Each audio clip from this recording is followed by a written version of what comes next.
আসসালামু আলাইকুম দর্শক, আপনাদেরকে দেখাচ্ছি চট্টগ্রামের একজন কেন্দ্রীয় নেতা, দুইবার মন্ত্রী ছিলেন যিনি।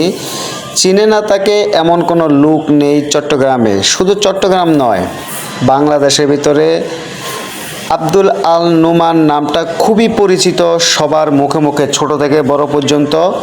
রাজনীতিবিদ, অরাজনীতিবিদ, আওয়ামী লীগ, বিএনপি, জামাত, হেফাজত, চরমনাই, যত দল আছে সবাই যেন তাকে এক নামে চিনে। সে একজন নেতা ছিলেন এবং কি খুব ভালো একজন মানুষ ছিলেন। প্রত্যেকটা মানুষের পিছনে তার অনেক অবদান রয়েছে, যেটা আমি তার জানাজার নামাজে এসেই বুঝতে পেরেছি। সেই জানাজার নামাজের চিত্রটা আমি তুলে ধরলাম, আপনাদেরকে একটু দেখাচ্ছি। দর্শক, একটা নেতা মারা গেলে তার জানাজায় এতগুলা মানুষ আসে, সেটা আসলেই একটা অসম্ভব একটা বিষয়।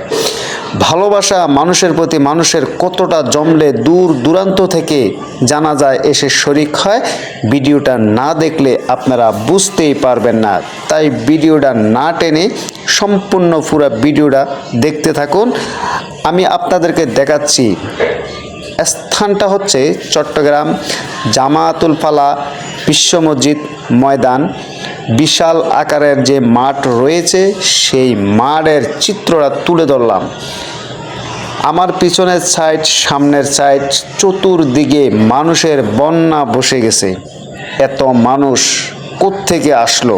আসলে ভালোবাসা এমন একটা জিনিস, মানুষের টাকা থাকলেও সবাই ভালোবাসা দিয়ে মানুষ আনতে পারে না। আর এই জানাজায় এতগুলা মানুষ, আমার মনে হয় না টাকার বিনিময়ে আসছে।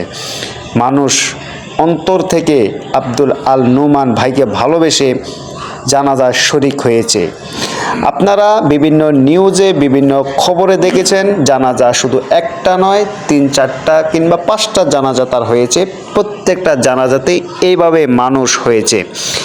এবার মনে করেন আপনি, মানুষটা মারা গেছে, এতগুলা ভালোবাসার মানুষ তার জানাজায় আসছে, বেঁচে থাকতে কত না জনপ্রিয়তা ছিল সে।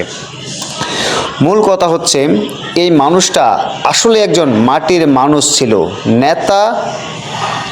নেতা ছিল বটেই, কিন্তু নেতার মতো নেতা ছিল উনি। তার কাছে আমার মনে হয় না কোনো মানুষ গিয়ে ফিরে আসছেন, যার কারণে প্রত্যেকটা মানুষ এসে দুঃখ প্রকাশ করেছেন।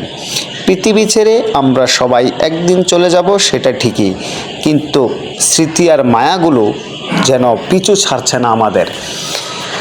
আব্দুল আল নুমান ভাইয়ের সেটাই হয়েছে। ভিডিওর চিত্রতে আপনারা যে মানুষগুলো দেখতেছেন, সেই মানুষগুলো তাহারই ভালোবাসার মানুষ। সেখানে শুধু বিএনপির লোক বলতে কথা নাই, সেখানে আওয়ামী লীগও আছে, জামাত ইসলাম, হেফাজত, চরমনাই, বিভিন্ন দলের মানুষ সেখানে উপস্থিত হয়েছেন শুধুমাত্র আব্দুল আল নুমান ভাইয়ের জানাজা পড়ার জন্য।